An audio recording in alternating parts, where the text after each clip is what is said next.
I'm going to talk to you today about my doctoral research that I carried out between 2010 and 2013.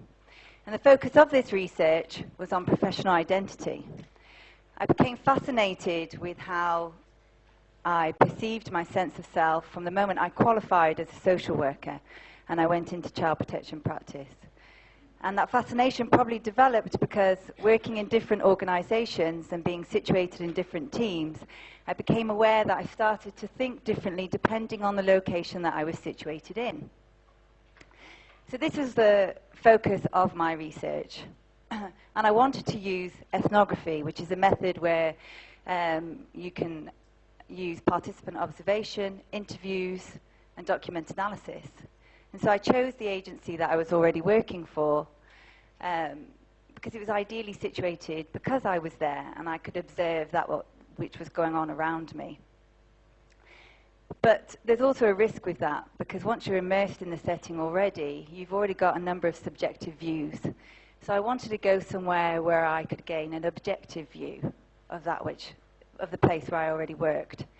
And I remembered that in the late 1990s, Andrew Cooper and Rachel Hetherington had carried out research looking at how child protection practice was carried out in Western Europe. Andrew, who sat here, I gave him a call, and he suggested that the best place to go to would be Belgium for a radical perspective.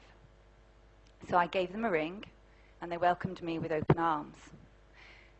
So for 1 week, a month, for the period of a year, I went to Belgium and carried out ethnography over there. So what started as an ethnography became a comparative ethnography. And to make things just a little bit more complicated, my doctoral supervisor suggested that I take photographs of both the settings. His reason was that he wanted me to gain a visual perspective of a place that I knew well, which I found confusing at first because all the statutory agencies I'd worked for looked pretty much the same.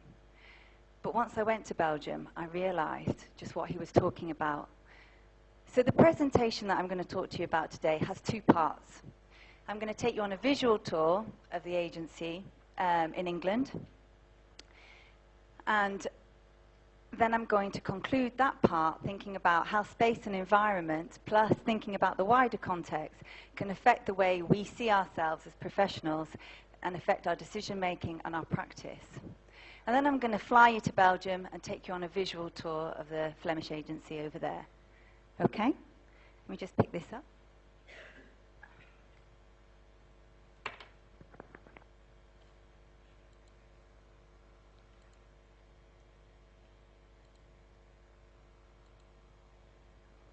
Here we go.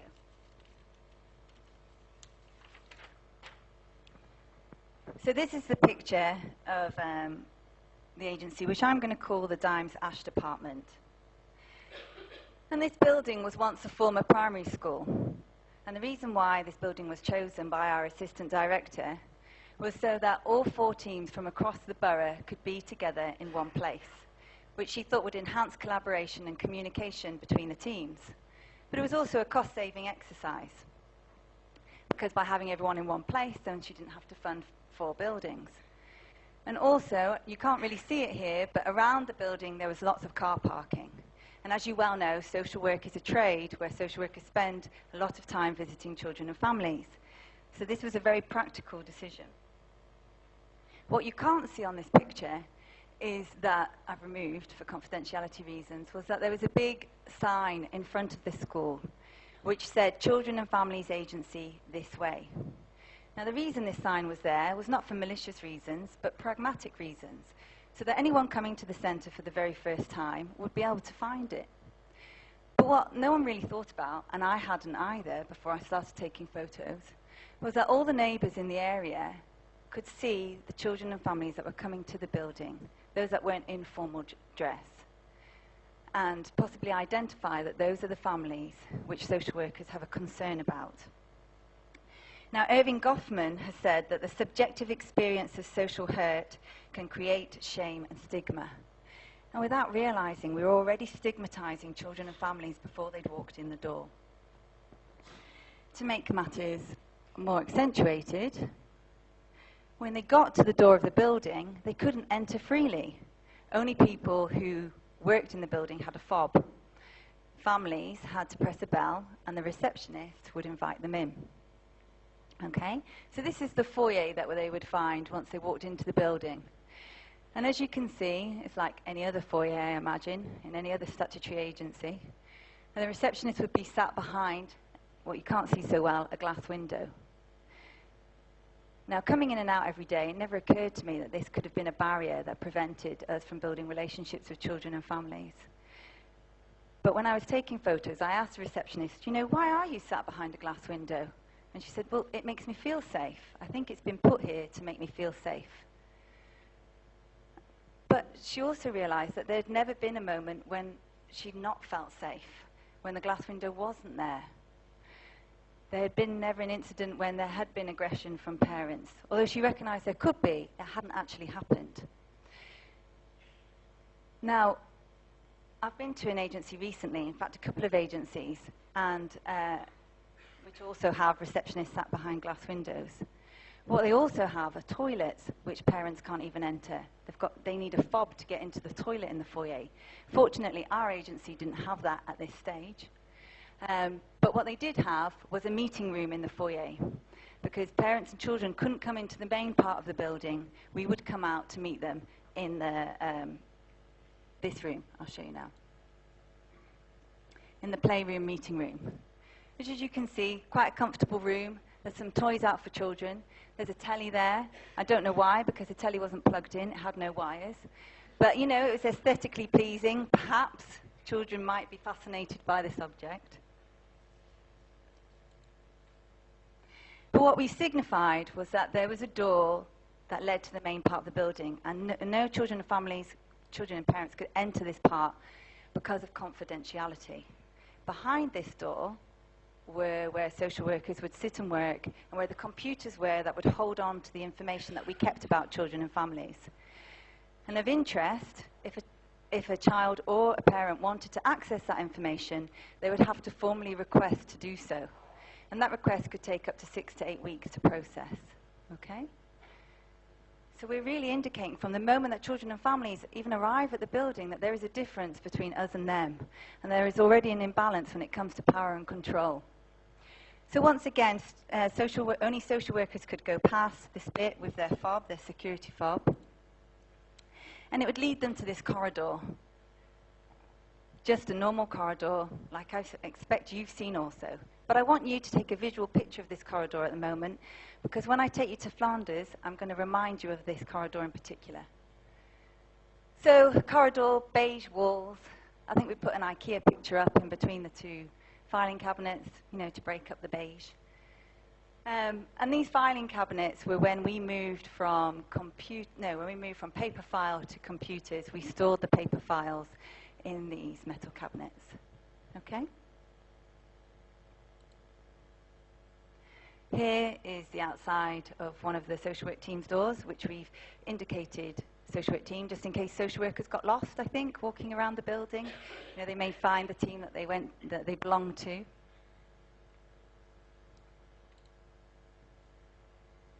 And here we are inside one of the offices, which had just changed from a traditional setting where everyone had their own desk to hot desking, agile working. Now, there have been some authors who have argued that the agile working environment is of benefit because it enables practitioners to work independently, respond to changing demands, and create flatter organizational hierarchies. Except the social workers in this study didn't feel that way. They felt that it actually accentuated the hierarchy. Because what you can't see is that in the corner of the room were 2 glass offices where the team managers sat. And they did have their own space and their own desk.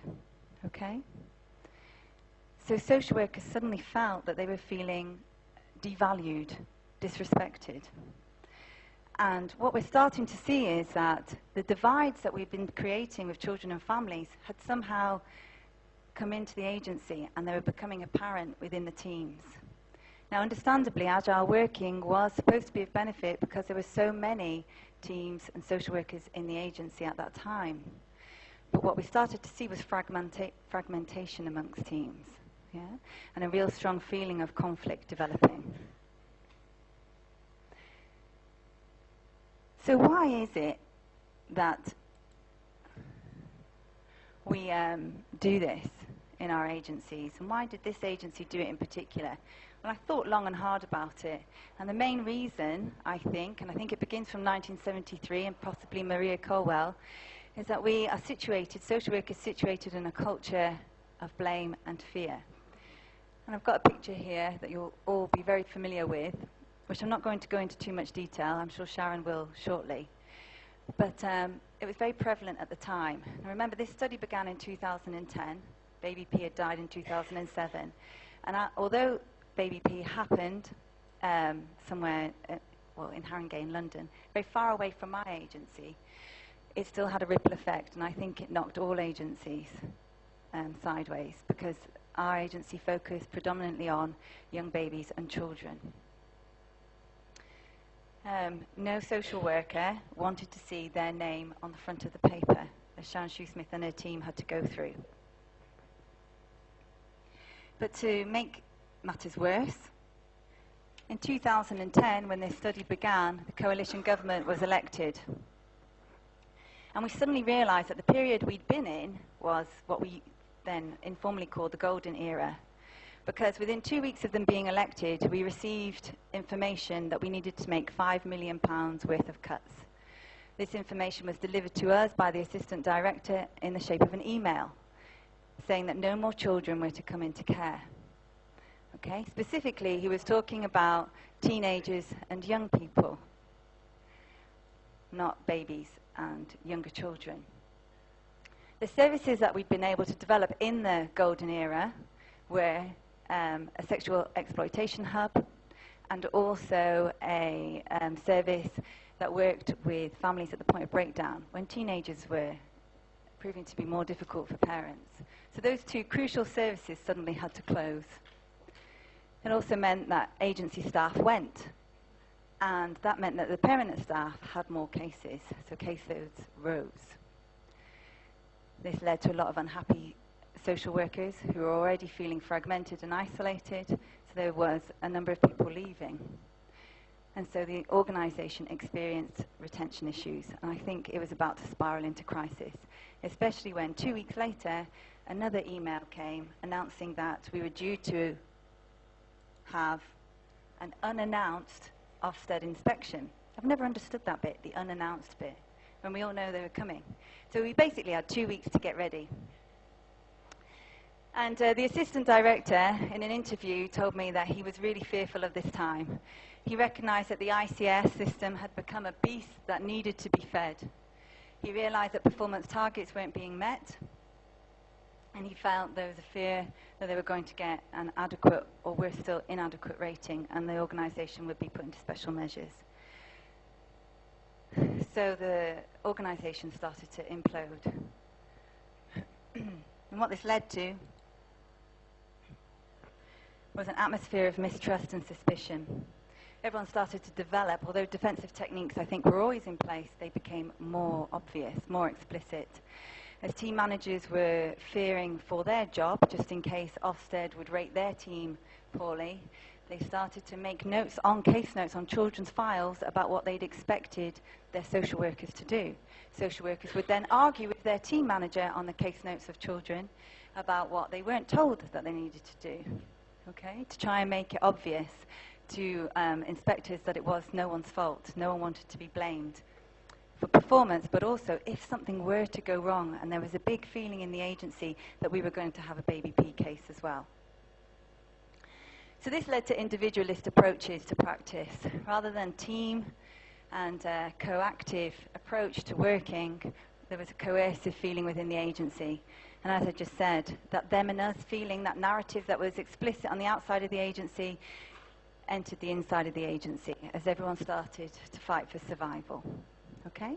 So I'm going to leave England there, and I'm now going to fly you to Belgium.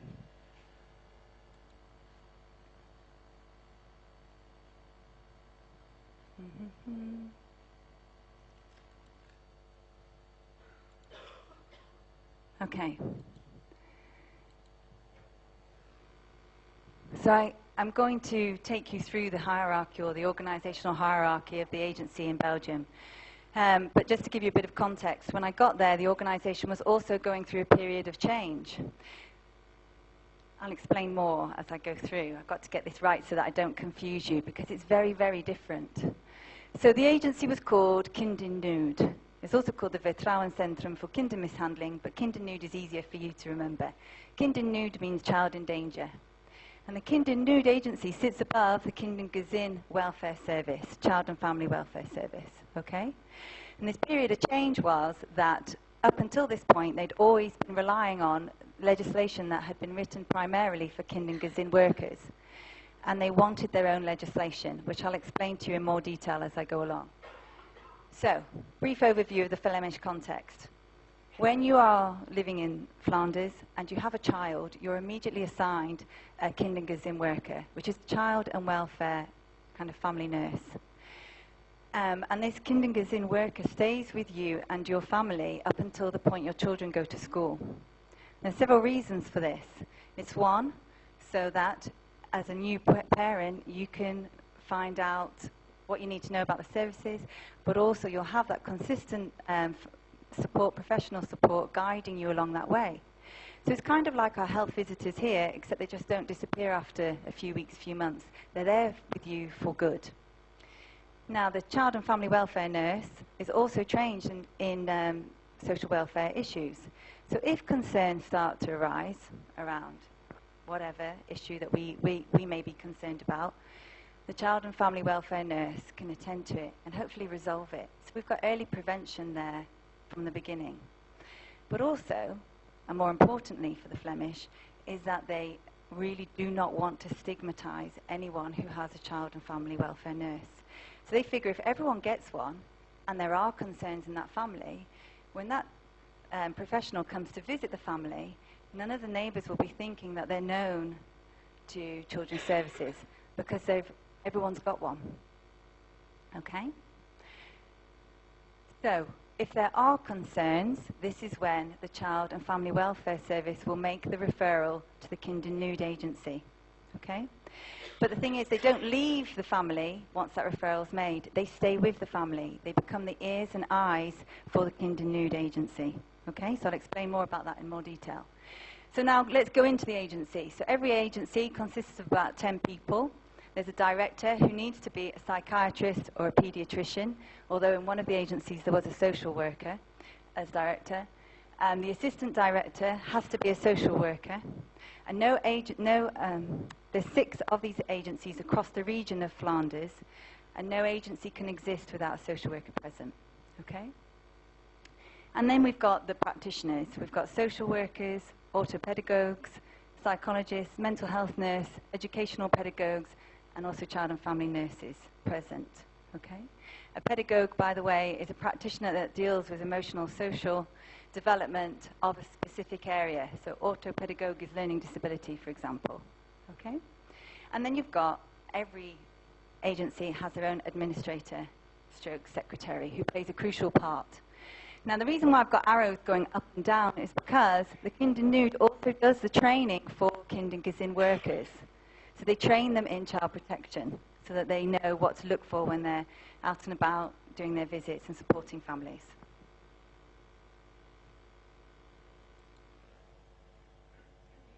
Now, the reason why they do that is because they don't leave the agency.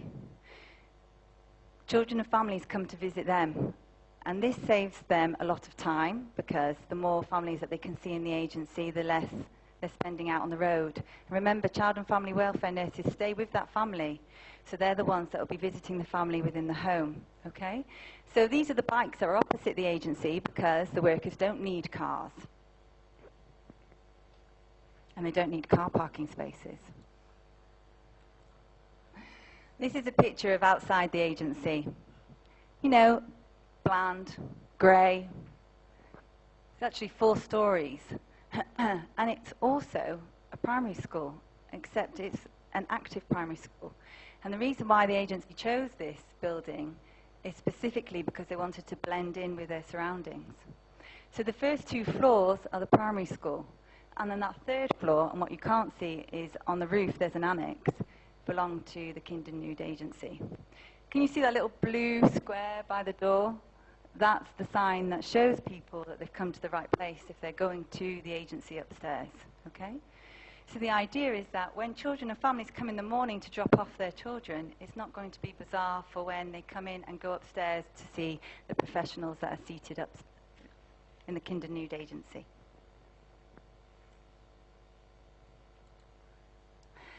Now, I wanted to read you this quote from Michel Foucault, who was a French philosopher, because he's thinking about art. And as you'll see, the Flemish really think about how they can use art to build relationships with children and families, okay? So he said, "What strikes me is the fact that in our society, art has become something which is related only to objects and not to individuals or to life. That art is something which is specialized or which is done by experts who are artists.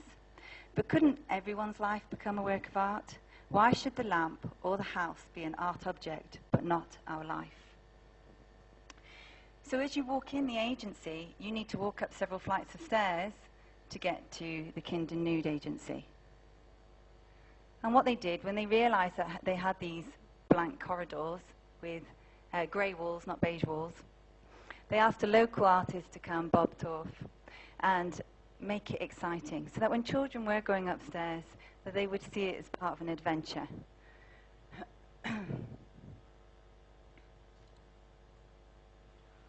And when you walk in the door of the agency, there's no fob. You don't need to get past security. On your right, there's an office with the door open and some seats, and the secretary is sat there. So you can go and sit with the secretary until she notifies a professional that you've arrived. But all around the agency, what they've done is they've asked local artists to come and use their art as a kind of symbolic gesture, so that people come and professionals come and can hear what's going on in the agency. So this is by an artist called Marcus, who had his own personal struggles. And Marcus wanted professionals to see that looking at domestic life from the outside can seem that everything's in order. That you really needed to look closely to see that there were gaps. And that also in the domestic life, things could be easily shattered.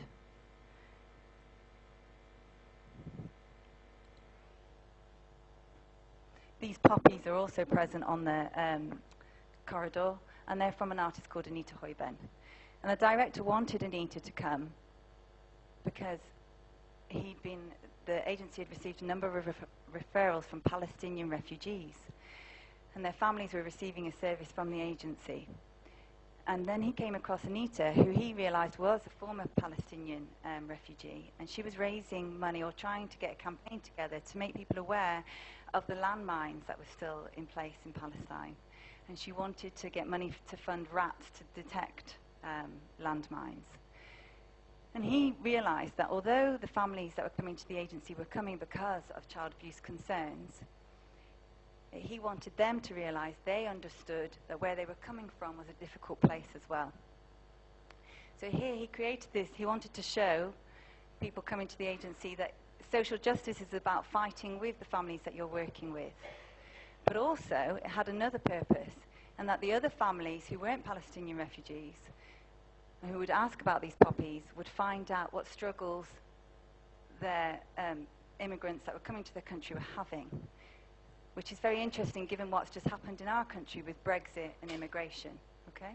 So he's addressing it on the front line.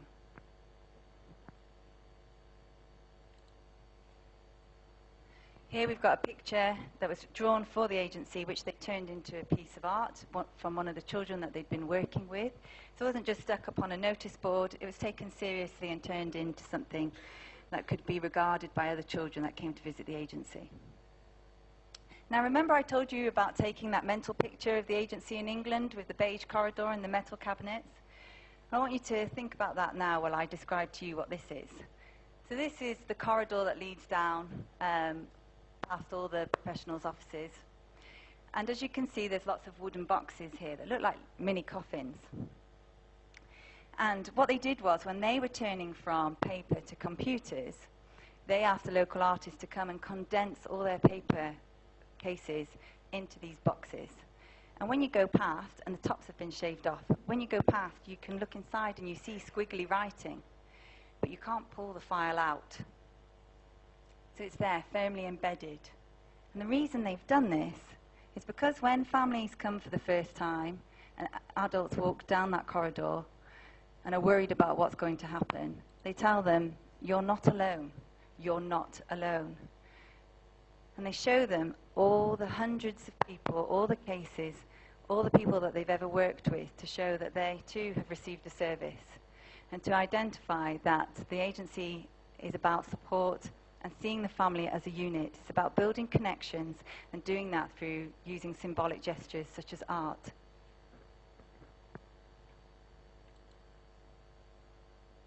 And this is Gollum. Now, the director of this agency was finding that a number of the children that he was working with who'd suffered significant abuse were finding it difficult to open up and share their experiences.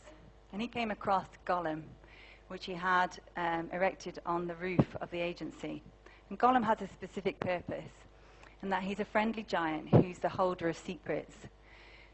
So when they come across children who find it difficult to open up, they introduce them to Gollum. And you can't see it here, but on the roof there's steps that lead up to, do you see that little hatch in his chest? That's his heart. And they tell children, Gollum is the keeper of your secret. If you want to share a secret with Gollum, you can write it down on a piece of paper, you can post it in his heart, and it will fall down through his body and down into his legs, and no one will be able to access it. And what they found is that this is the first step to unfreezing, because once they share it with Gollum, they're more likely to then open up and start talking to professionals. And this is the caricature of the social worker in the agency. Because that long corridor is grey and quite bleak, they wanted to add something that would lighten the mood and to try and make what's a very serious visit into a more humorous one. I'm not sure if humour is the right word, but I think you know what I'm trying to say. And also, when people are coming to the agency, they know which door they're going to go to, because each professional has a different caricature on their door. But there's also something else significant, because it means that each professional has their own office, and it's in their office that they carry out practice with the member of family that they're working with. And they use art within that practice as well, or all sorts of little pieces, bits and pieces. The social worker had puppets, clay, painting, but she also had this box. And I was fascinated by this box when I was talking to her, a little box of rubbish. And I said to her, what is it? What's all this for? And she said that when she'd been working with a parent that disclosed abuse that they'd suffered when they were a child, possibly abuse that they'd never shared with anyone before, she would ask them to take something out of her box and to put it in their pocket. And then wherever they were, whenever they felt vulnerable or worried about what they shared, they could feel the piece of string, for example, and remember that they'd shared something quite significant with her, and that it would be all right because she was there to listen to them again when they came the next time. So, I now want to take you through a day in the life of the agency, just to give you an overview of how it worked. So from 9 till 10, this is where the whole team would sit, and they would assess the referrals that had come in, the referrals they thought had met threshold. And someone would have an egg timer, so they were only allowed 10 minutes to talk about a case. And for example, a case that I heard was about a 12-year-old boy who'd been referred from the school. He had been sexually abusing other boys. So they realised they carry out a risk assessment on the referral, and they go back to that risk assessment throughout the case. And they agree that it is a case that they're going to work with. And what they do then is allocate the professionals that will be working with that case. No one professional leads, one professional does lead the case, but no one professional sole works a case. They all actively work it, okay? So for example, in this case, they had the mental health practitioner carry out an assessment on sexual behaviour, which I imagine would be similar to our AIMS assessment. Social worker was meeting with the family. Psychiatrist was meeting with the boy to talk to him about what was going on. And the educational pedagogue was talking to the school to find out more information. Okay? So this would go on from between 9 and 10. And then from 10 o'clock until 3, the professionals would work with their families in their offices. They'd have lunch as well, by the way, in between.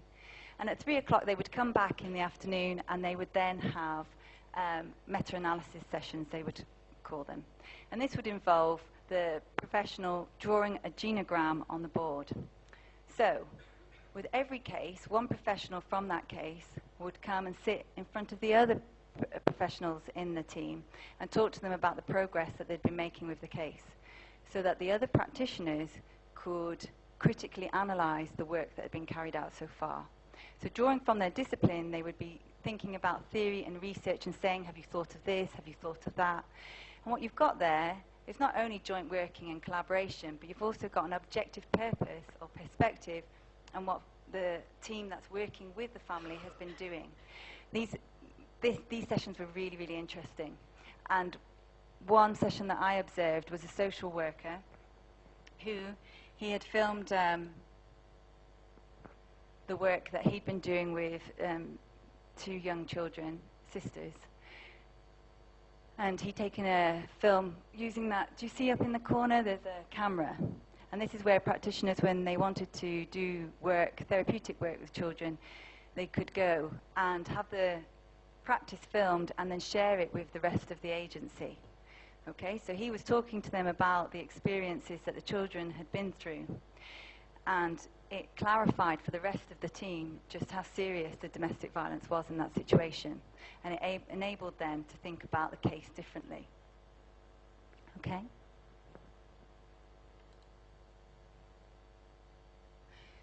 So something else that the agency does is once a year they have an annual conference, and they invite to this conference academics, the media, the government, and members of the public, and they ask children and families that they're working with if they would like to speak at the conference as well. Now, on one of these occasions, it proved really beneficial when they were having a rise of child abuse referrals from the Catholic Church. And the agency had been going to the police to try and ask them to work with them on these cases, but they'd been overlooked or sidelined. And this case, once the media heard about it, it was catapulted into the limelight and was seen as a significant issue that was responded to then. Okay?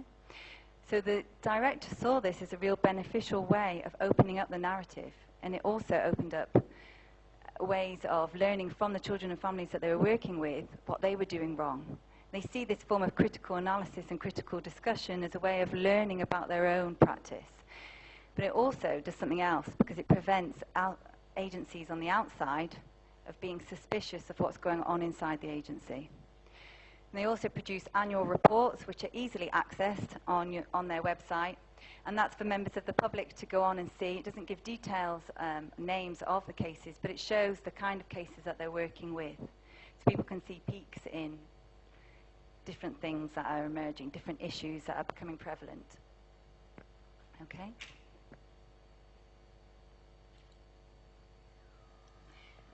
So what do we have? Well, rather than an atmosphere of mistrust and suspicion, what we saw, or what I saw, were atmospheres of trust and transparency. And this had a significant effect on the way that social workers viewed themselves as professionals. They constantly referred to themselves as having credibility, as being revered by members of society. And it only became clear once I'd spent significant time there why this was. And I think it begins with the Kindergarten service. Because they're so concerned about stigma and having a consistent relationship with children and families, that's their idea of early prevention or early intervention. And then they also think about space and environment in an entirely different way. That building that they situated themselves in was also a grey, blank canvas, but they turned it into something quite special. And they used it to make connections with the children and families that they were working with. We can also see that by joint working cases, it reduces fear of blame and reprisal, but it also improves confidence for practitioners. The constant critical analysis enabled them to develop their practice, and it made them think about how they could improve together rather than as an individual. But you also see that there's a significant lack of hierarchy. Directors also worked on cases. So what we've got here is a power with approach, not a power over approach. The teams also actively built relationships with other agencies outside of their organisation to improve relationships, to open up narratives, and to use the media for their own purpose, okay? To make issues known, to make the public aware of them, to signal them to the public's attention before the media did, in a different way. So what does this lead to? It leads to professionals feeling confident, feeling they are credible. There was a contentment, a feeling of contentment. People were proud of their practice. And there was a loyalty to the agency, because two of the social workers that I spoke to had been there for over 25 years, from the moment that the agency had started. One of them had even been promoted to assistant director, but asked to go back to her day job because she felt that she was being taken away from her practice. So to conclude, drawing from the Belgian model, is it an unrealistic option or a realistic option? Could we seriously contemplate having something like this here in England today? Well, there is something that we need to consider, and that's that Flemish organisations are framed within the political culture of social democracy and egalitarian principles. They thrive on flat leadership, on non-hierarchical and democratic processes. As a result, Flanders and other Dutch provinces have the strongest welfare system in the world. Completely different to what we've got here. But I think that if we start with space and environment, and we think about the way we use where we work and how we respond to each other inside and outside the agency, it can be the first step in paving the way to building relationships with those that we're working with. Rather than isolating, creating barriers, we could knock them down and start to think differently about those that we care a lot about and want to do well. I can't go on really because I'm running out of time, but everything from that book, from that thesis, I've turned into a book, which was supposed to be out last month, but unfortunately it isn't.